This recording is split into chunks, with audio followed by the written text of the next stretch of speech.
Messieurs, bienvenue au cours d'aujourd'hui. Aujourd'hui, nous allons voir tout ce qui est interphone.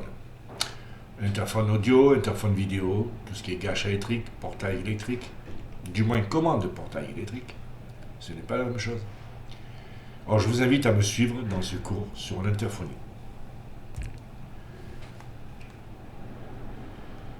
L'interphone est un dispositif de liaison téléphonique amplifié qui permet de communiquer à courte distance. Installé en entrée des immeubles, en copropriété, l'interphone collectif est composé d'une unité extérieure et autant de communes intérieures que de logements. Comment installer et à quel coût? Quelle décision le syndicat des copropriétaires est requise? L'interphone dans une copropriété répond à un besoin de contrôle d'accès. Il a ainsi la double fonction de garantir la sécurité des occupants en permettant de filtrer et autoriser seulement certaines personnes à entrer, d'éviter aux occupants de se déplacer jusqu'à une grille ou une porte d'entrée grâce à un système d'ouverture à distance, après reconnaissance vocale ou visuelle du visiteur. Grâce à l'installation interphonie, la copropriété se trouve ainsi protégée en partie des intrusions. Nous avons plusieurs différents types d'interphones. La caractéristique des systèmes d'interphonie collective est de comporter un seul portier et de nombreux combinés. Dans certains cas, plusieurs platines peuvent être installées pour contrôler les différents points d'accès à l'immeuble, si celui-ci comprend plusieurs entrées ou équipé portail ou porte de garage. On va voir l'interphone audio. Il comprend une série de boutons d'appel, chacun correspondant à un logement. Le système d'interphonie permet à chaque occupant de communiquer avec son visiteur et de déclencher l'ouverture de la porte à distance. Les versions modernes des interphones proposent des écrans LCD sur lesquels s'affichent tous les noms des résidents, permettant une identification plus rapide et des modifications plus simples en cas de changement d'occupant. Son avantage sont la simplicité d'utilisation.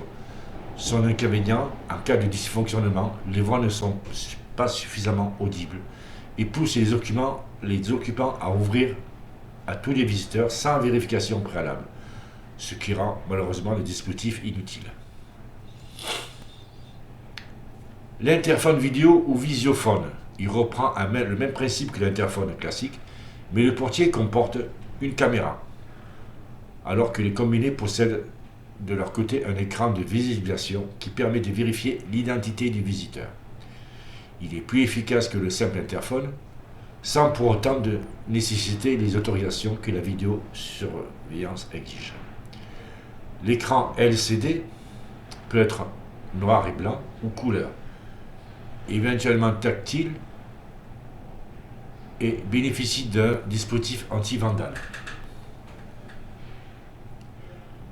L'interphone filaire ou sans fil. Les interphones sans fil sont plutôt utilisés dans le cadre d'une maison individuelle.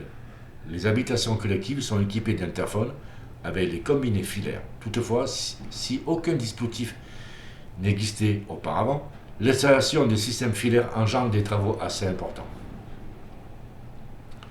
L'interphone sur GSM ou téléphone.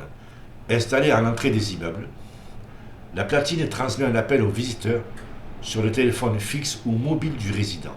Il est également possible d'avoir la visiophonie avec ce système. Simple à mettre en œuvre car il ne nécessite pas de travaux. Il présente l'avantage de pouvoir gérer à distance l'accès à l'immeuble. Le coût d'installation est moindre, mais le coût de fonctionnement peut être plus élevé, puisqu'il faut compter le coût des appels téléphoniques et l'abonnement. Le plus souvent, un forfait est proposé. Cette solution est intéressante dans le cadre d'une installation dans un immeuble ancien car elle permet d'éviter des travaux destructifs.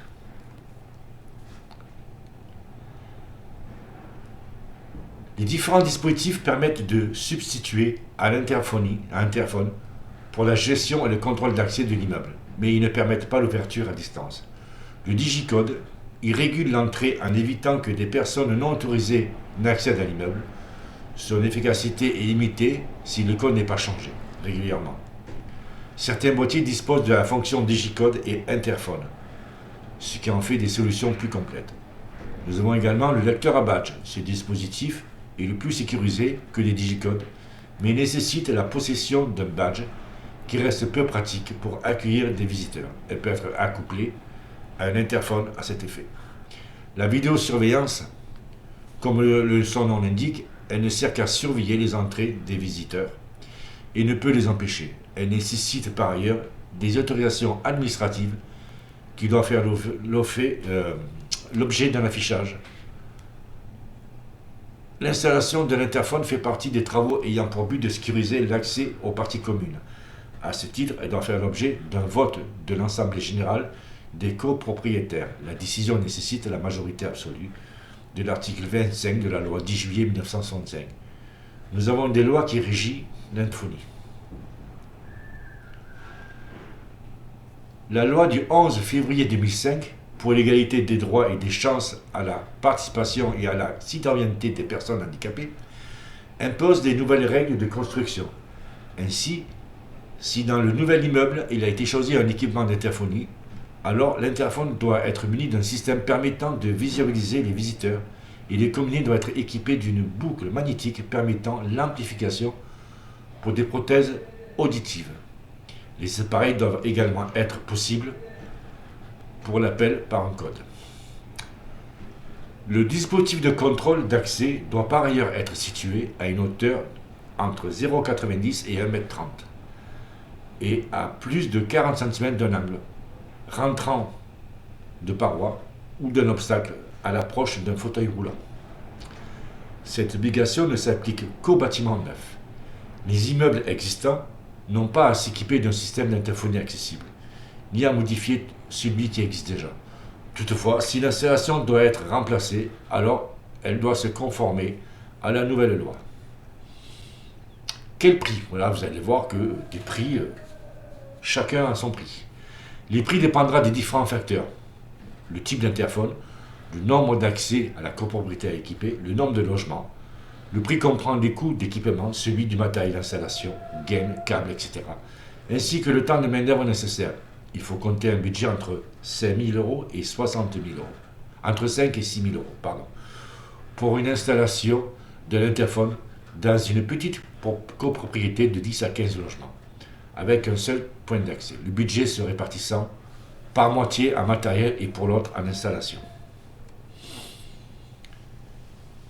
Répartition des coûts d'installation. L'interphonie est considérée comme un élément des équipements communs. À ce titre, le coût de son installation est reparti entre les différents copropriétaires, selon le tantième détenu. Toutefois, par exception à ce principe, si un lot n'est pas desservi par cet équipement, il n'a pas à en supporter la charge. C'est logique.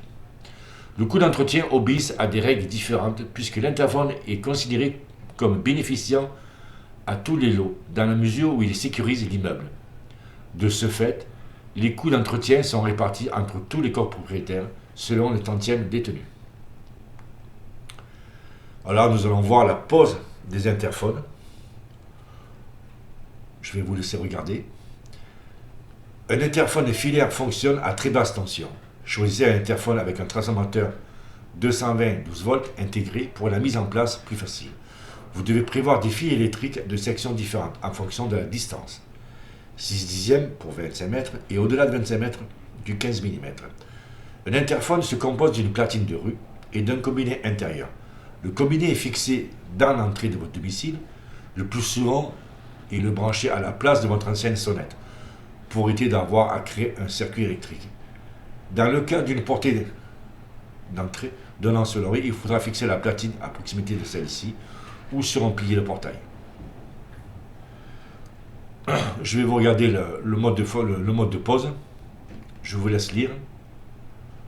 Parce que là, ce sera différent sur chaque chantier. On n'est pas obligé d'avoir des sonnettes. Là, nous voyons la platine de rue à l'extérieur, le combiné à l'intérieur, fil d'alimentation, le sable, profondeur de 60 à 100 cm. Voilà. Nous avons également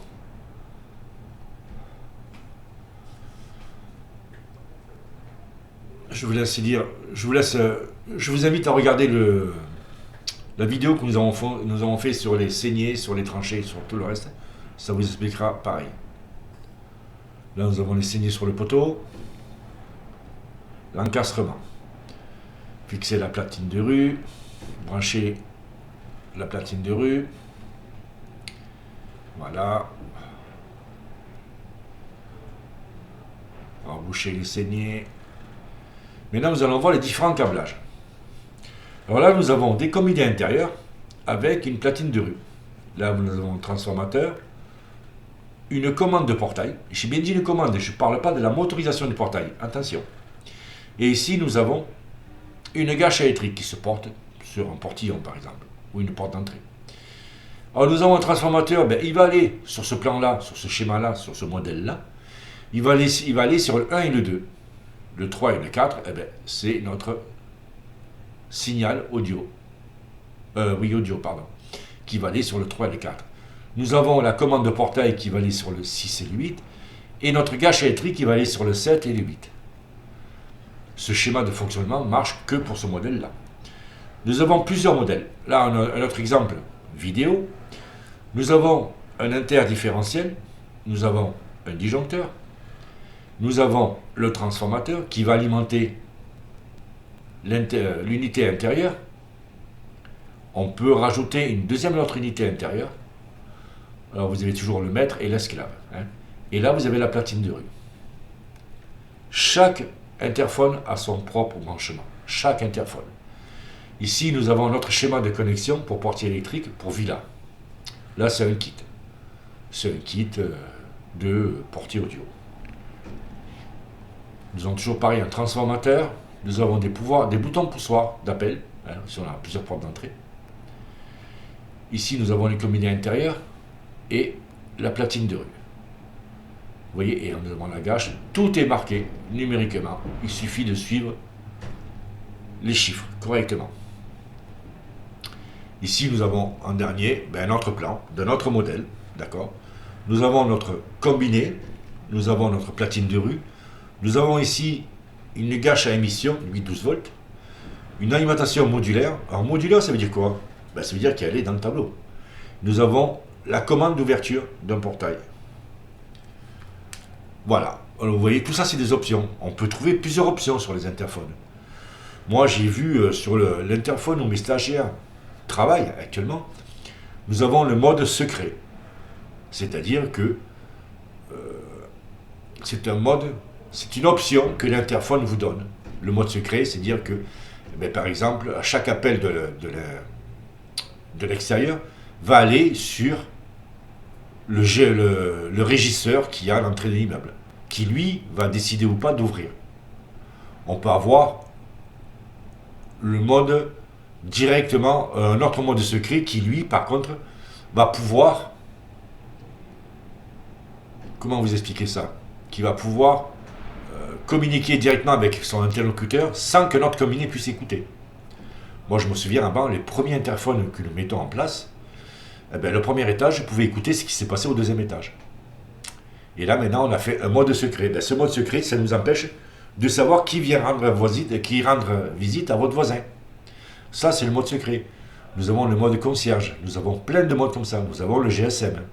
C'est-à-dire que là, quelqu'un qui vient sonner à votre porte, vous avez l'appel sur votre téléphone directement. Vous pouvez même voir la tête de la personne.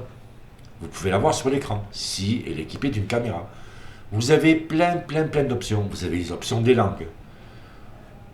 Vous avez plein d'options. Le paramétrage, les badges, l'accès pour handicapés, le digicode. Vous avez plein d'options. Après, c'est toujours pareil. Plus vous aurez d'options, c'est comme les voitures. Plus vous allez avoir d'options, plus ça va coûter cher. C'est pour ça que la copropriété, faites bien le devis. Faites-vous faire déjà un devis par votre fournisseur. Prenez votre marge. Calculez bien l'installation. Parce que c'est la copropriété qui va vous décider s'il doit le prendre ou pas. Tant que vous ne passez pas par le syndic, comme on l'appelle, vous n'aurez pas d'autorisation. Voilà, messieurs. J'espère que ça vous a plu et n'hésitez pas à me laisser un commentaire et à vous abonner pour continuer l'aventure avec moi. Je vous remercie. Au revoir.